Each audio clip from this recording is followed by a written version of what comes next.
우리에게 주신 하나님의 말씀은 요한복음 6장 22절에서 27절의 말씀입니다. 요한복음 6장 22절에서 27절의 말씀, 신약성경 152페이지입니다.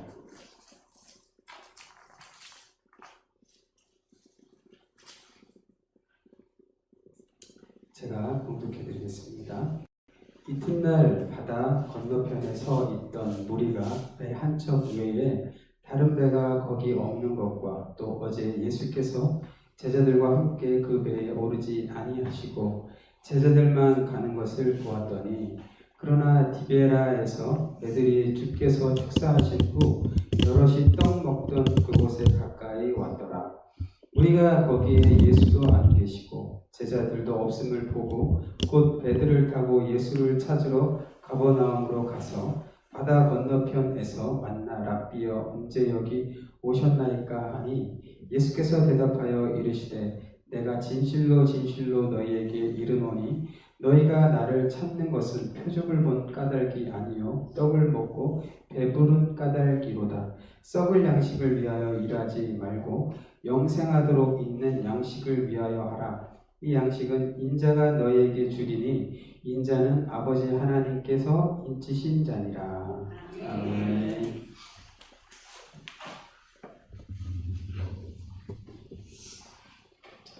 기도합니다. 심판의 주가 되시는 전능하신 아버지 하나님, 한 해가 저물어가는 추수의 계절에 우리에게 신앙의 알곡이 있는지 축정이 있는지를 생각해 봅니다. 기도와 봉사와 헌신과 전도와 예배, 그 어느 곳에서도 하나님 앞에 내어놓을 만한 아름다운 알곡이 보이지 않습니다.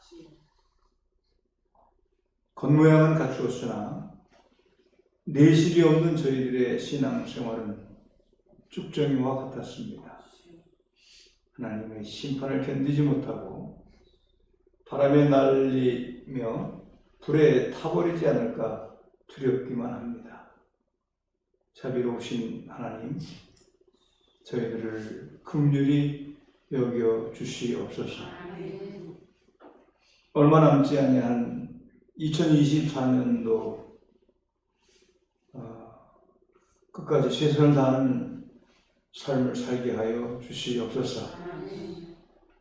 그리하여 우리의 신앙이 하나님을 기쁘시게 하는 알곡으로 여물어 갈 수 있도록 우리를 도와 주시옵소서. 오늘도 여전히 종을 다니게 세우시고 말씀의 대언자로 들어 사용해 주심을 감사를 드립니다. 하나님 세우셨으니 힘과 지혜와 능력과 권능을 덧입혀 주셔서 하나님의 말씀을 대언하기에 부족함이 없는 종으로 세워 주시옵소서. 그래서 종의 입술을 통하여 선포되어지는 말씀이 하나님의 말씀 되어져 우리 모두를 변화시키는, 우리를 새롭게 하는, 우리를 강하게 하는 그런 말씀이 되게 하여 주시옵소서. 또한 말씀이 선포되어질 때 악한 영, 사단 마귀의 권세가 저주를 받고 떠나가게 하여 주시옵소서. 우리의 삶 가운데 드리워져 있는 삶의 문제가 해결되어지게 하시고 죄악과 저주의 끈이 끊어져 나가게 하여 주시옵소서. 육신에는 강건함을 주시고 마음에는 평안함을 주시고 삶에는 형통함을 부어 주시옵소서. 특별히 간구합니다. 사랑하는 우리 이상민 집사가 작업 중 낙상하여 불의의 사고를 당함으로 말미암아 몸에 해를 입었습니다. 지금 수술을 받기 위해서 대기하고 있는 중에 있습니다. 이 의료 대란 가운데에도 그래도 수술 일정이 잡히게 하시고 수술 받게 하여 주심을 감사를 드립니다. 집도하는 의사의 손길을 주장하여 주셔서 온전하게 수술되어질 수 있도록 도와주시옵소서. 그래서 더 건강한 모습으로 대면할 수 있게 하시고 하나님 앞에 더 큰 일꾼으로 쓰임받는 우리 이상민 집사와 그 가족들이 되어질 수 있도록 도와주시옵소서. 크신 은혜와 복을 우리 모두에게 충만하게 부어주실 것을 믿고 감사를 드리오며 우리 우주 예수 그리스도 이름으로 간절히 기도하옵나이다. 아멘. 주님의 은혜가 여러분의 삶 가운데 이번 한 주간에 또 충만할 수 있기를 우리 우주 예수 그리스도 이름으로 간절히 축원합니다.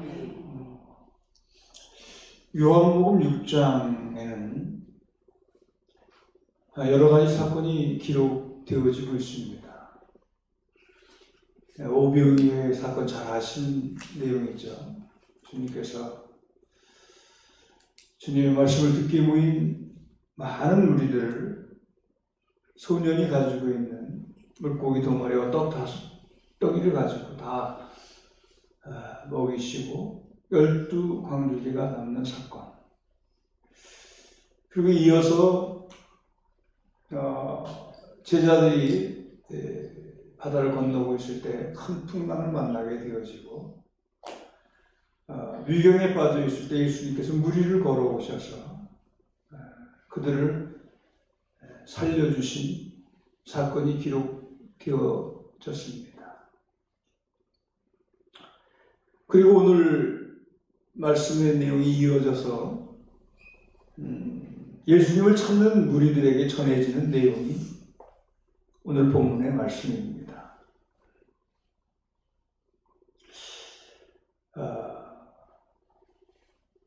여러분은 주님을 어떻게 이해하고 있습니까? 주님을 어떻게 받아들이고 있습니까? 주님을 과연 무엇 때문에 믿고 있습니까? 라는 물음 앞에 여러분은 과연 어떠한 대답을 하실 수 있습니까? 주님의 기적과 이적을 본 많은 무리들이 있었습니다. 그러나 그들은 주님의 이적을 보기는 했지만 주님에 대해서 바로 알지 못했다는 것이죠. 그래서 우리는 오늘 본문 말씀을 통해서 그들이 주님을 바로 알지 못한 이유가 무엇인가를 생각해 보면서 말씀에 대해 함께 묵상하려고 합니다.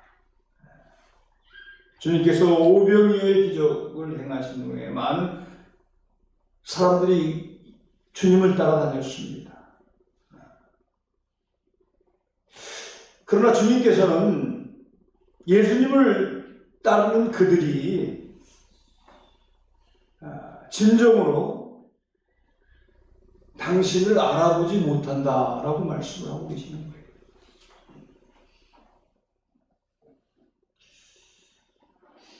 과연 그들은 왜 주님을 바로 알지 못했을까요?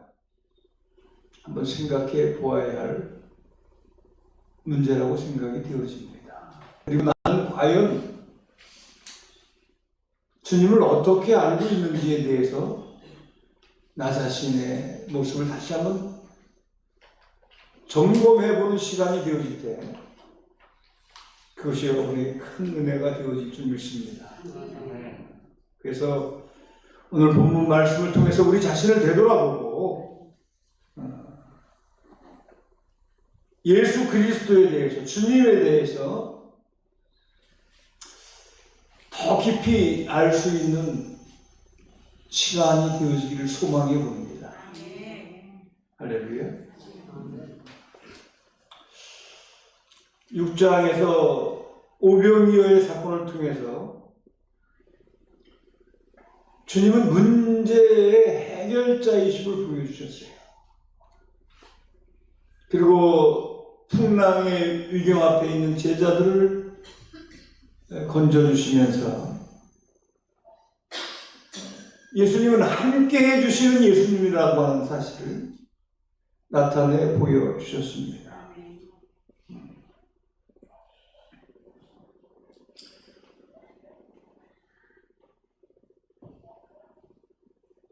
그런데 오늘 주님 앞에 있는 자들을 향하여서 주님께서는 자신의 모습에 대해서, 자신에 대해서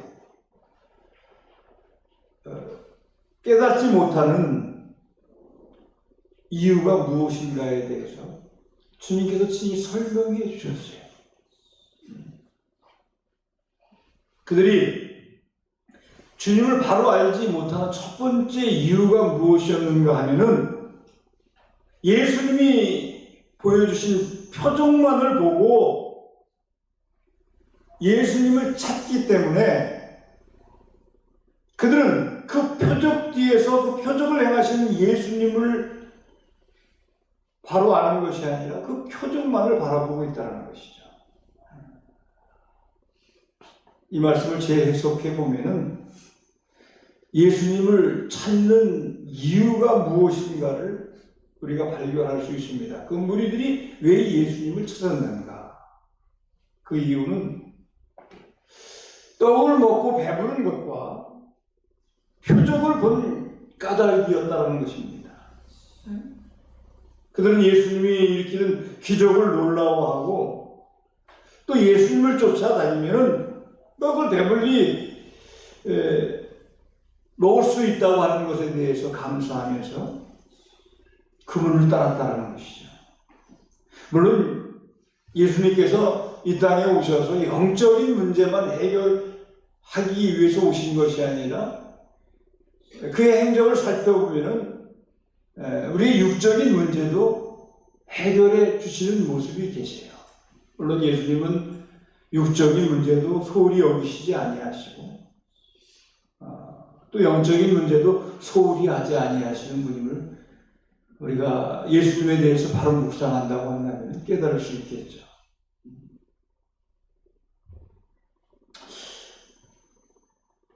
육적인 부분만을 바라보면서 표적을 바라보면서 떡을 바라보면서 예수님을 따른다라고 하는 것은 진정한 믿음이 아니라는 것을 예수님이 그를 따르는 무리들과 제자들에게 말씀하고 계시는 것이죠. 만약에 그러한 것만을 보고 예수님을 따른다고 한다면은 마치 마술사가 마술을 부릴 때 마술에 속아 넘어가듯 눈앞의 현상에만 집중하여 예수님의 진정한 모습을 보지 못한다는 것이죠. 그래서 예수님이 나누어준 떡, 예수님이 나타내신 표적, 이러한 것만을 바라보면은 예수님에 대해서 바로 이해할 수가 없다는 겁니다. 여러분들 한번 여러분 자신들을 이 시간 살펴보는 시간이 되어졌으면 좋겠어요. 내가 예수님을 바로 알고 있는가? 바로 알고 있지 못하다고 한다면은 나에게 어떠한 모습이 있어서 예수님을 바로 알지 못하는 것인가에 대해서 생각해보는 시간이 되어져야 좀 믿습니다. 육적인 것만을 바라보면 예수님을 바로 알지 못하는 것이다 라는 것을 우리에게 강조하고 있는 줄 믿습니다. 그래서 22절의 말씀에 보면은 이튿날 바다 건너편에 서 있던 무리가 배 한 척 외에 다른 배가 거기에 없는 것과 또 어제 예수께서 제자들과 함께 그 배에 오르지 아니하시고 제자들만 가는 것을 보았더니 라고 하는 기록이 있습니다. 그리고 23절의 말씀에 보면 그러나 디베랴에서 배들이 주께서 축사하신 후 여럿이 떡 먹던 그곳에 가까이 왔더라. 그렇게 말씀을 하고 있습니다. 27절의 말씀에 보면은요, 썩을 양식을 위하여 일하지 말고 영생하도록 있는 양식을 위하여 하라. 이 양식은 인자가 너에게 주리니 인자는 아버지 하나님께서 인치신 자니라. 그를 따르는 무리들, 27절의 말씀에 볼진데 썩을 양식을 구하는 자들이었다는 것이죠. 세상의 것들은 다 썩어질 것이라는 것을 우리는 잊지 말아야 합니다. 썩어질 양식보다 더 중요한 것이 있다는 것이죠.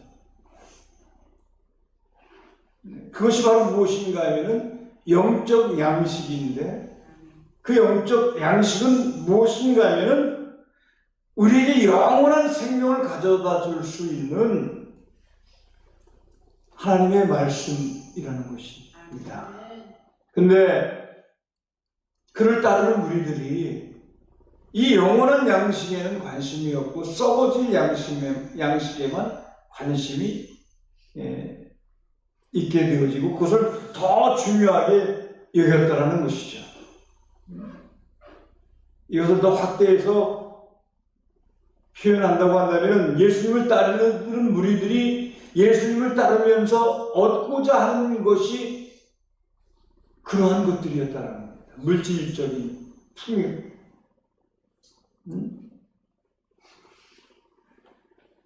세상적인 성공, 그리고 내가 얻을 수 있는 쾌락들이 그들의 관심사였고, 예수님은 그들의 삶의 우선순위에 있지 않았다는 것입니다.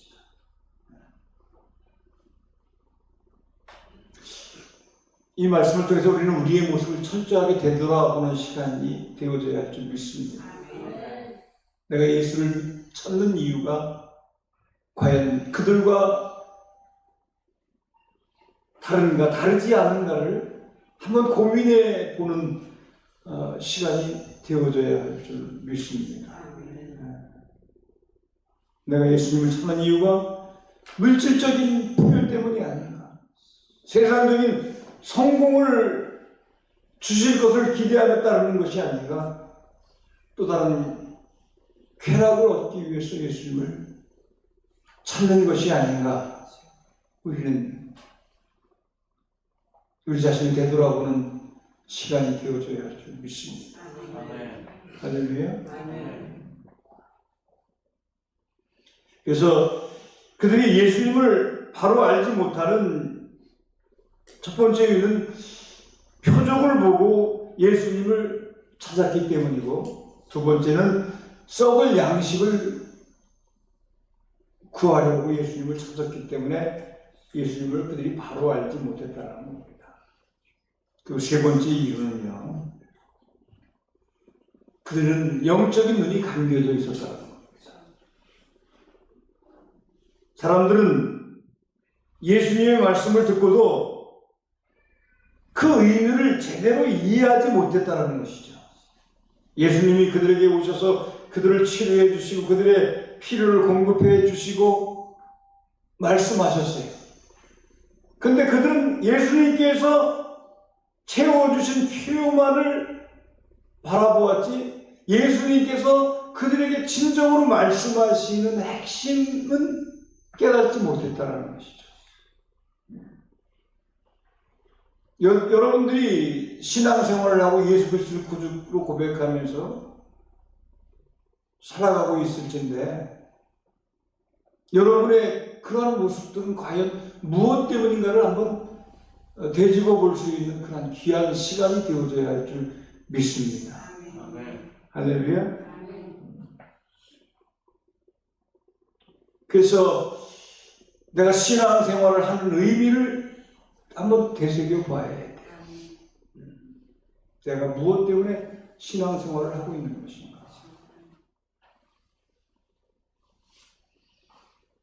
신앙생활을 하면서 건강이 채워지고 물질이 채워지고 세상적인 성공을 거두는 것으로 끝나버린다고 한다면 그러한 것들은 여러분에게 결코 유익이 되어지지 못한다는 것이죠. 그리고 그러한 것들이 내게서 사라져 버리면은 신앙이 무너져 내려버리고 만다는 것이죠. 여러분, 신앙은 그 어느 것과도 바꿀 수 없는 것인 줄 믿으시기 바랍니다. 여러분의 신앙이 그 어느 것보다도 지구한 가치를 지닌 것이라는 거예요. 물질과 견줄 수 없는 거예요. 세상의 성공과 견줄 수 없는 거예요. 세상의 쾌락과 견줄 수 없는 거예요. 근데 그 당시에 예수님을 따르던 무리들은 마치 눈앞에 있는 것이 보이지 않는 것처럼 영적인 눈이 가리워져서 보여지는 것만을 바라보고 예수님을 쫓았다는 것이죠. 그 뒤에 숨어있는 영적인 깊은 의미에 대해서는 전혀 생각해 보지 않았다는 것이죠.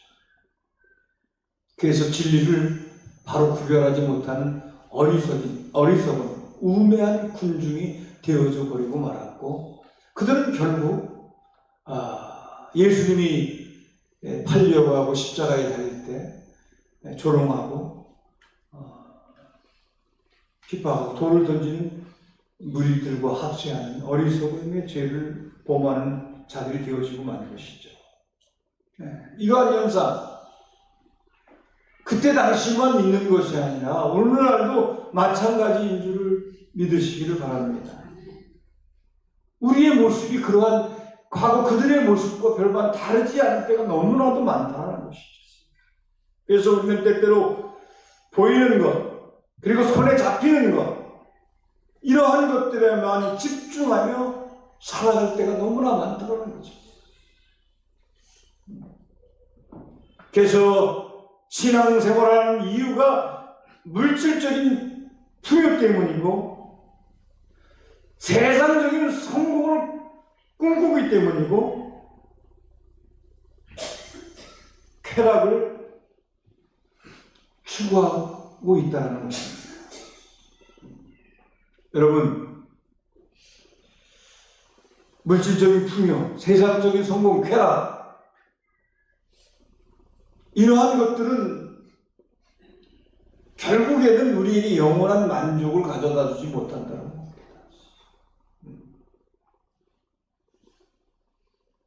그래서 우리는 그 무리들과 같이 세상 것에 집중하여 예수를 쫓는 것이 아니라 세상적인 것을 추구하는 것에 갈급해하는 것이 아니라 영적인 양식의 공급에 갈급해하는 신앙인들이 되어져야 한다는 것이죠. 꼭 그러한 삶을 살아갈 수 있는 신실한 신앙인들이 되어질 수 있기를 축원합니다. 그렇게 되어지지 아니하기 위해서는 우리에게 있어야 할 것이 있습니다. 그것이 바로 무엇인가 하면 여러분의 진정한 믿음입니다. 여러분에게 진정한 믿음이 있기를 축원합니다. 우리는 예수님의 기적이나 외적인 모습에만 집착하기보다 그분의 말씀을 통해서 예수님의 마음을 알아가야 하는 것이죠. 여러분에게 주어진 하나님의 말씀, 그 말씀을 깊이 묵상하면서 이 말씀을 통해서 하나님의 마음, 예수님의 마음을 알아가는 믿음의 성도들이 되어질 수 있기를 축원합니다. 그것이 바로 진정한 믿음이라고 저는 이야기하고 싶습니다.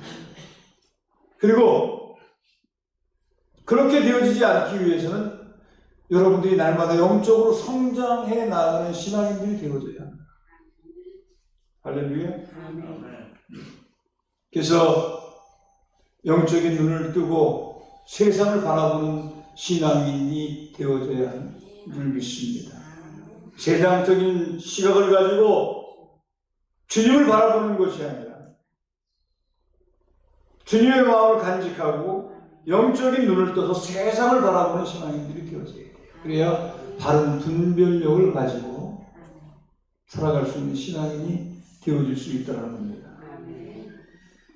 저는 우리 구산중앙교회 성도들이 세상적인 가치관에만 휩쓸리지 않고 하나님의 말씀을 그 무엇보다도 소중히 여기고 하나님의 말씀을 따라가는 신앙이 되어줄 수 있기를 소원합니다. 할렐루야. 여러분을 영적으로 성장시키기 위해서는 하나님의 말씀을 늘 묵상해야 돼요. 하나님과 영적인 교제를 늘 해야 돼요. 기도를 통해서, 찬양을 통해서, 말씀을 통해서 우리의 영적인 성장이 이루어질 수 있는 겁니다. 여러분, 그 무엇으로도 여러분의 영적인 성장을 이루어낼 수는 없어요. 하나님의 말씀을 통하지 아니하면, 하나님과 영적인 교제를 통하지 아니하고서는 우리가 영적인 성장을 이루어낼 수 없다는 것이죠. 영적으로 성장한 자만이 바른 신앙을 가지고 바른 신앙생활을 할 수 있다는 겁니다. 그리고 늘 여러분 머릿속에 주님을 기억하는 삶을 살아야 돼요. 여러분을 건드리면 예수 그리스도가 튀어나올 정도로 예수님에 대해서 여러분의 마음에 꽉 채우고 사는 삶을 살아야 돼요.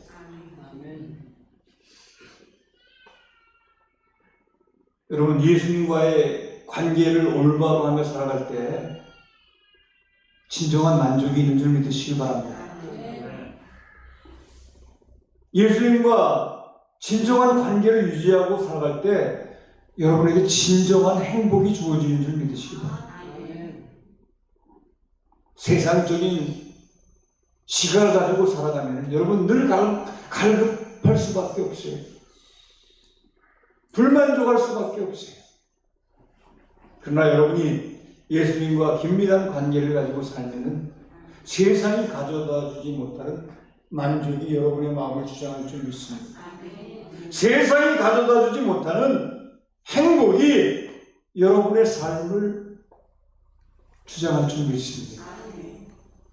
그것이 여러분의 삶의 의미가 되어져야 하고 그것이 여러분의 삶의 지구한 가치가 되어져야 할 줄 믿습니다. 예수님을 바로 알지 못하고 우매하게 예수님을 쫓던 무리의 모습을 다 탈피해 버리시고 예수님을 바로 알고 예수님께서 주시는 은혜로 말미암아 만족하며 그 은혜로 말미암아 행복한 삶을 살아갈 수 있는 우리 고산중앙교회 온 성도들이 다 되어질 수 있기만 하요 우리 구주 예수 그리스도의 이름으로 축원합니다. 기도합니다. 주님, 우리가 주님을 제대로 알지 못하고 살았던 것을 깨닫게 하여 주심을 감사를 드립니다. 그래서 이 시간 회개할 수 있는 기회를 허락해 주심을 감사를 드립니다. 주님의 말씀을 통해 우리의 눈과 귀를 열어주시고 주님을 더욱 깊이 알아가게 하여 주시옵소서.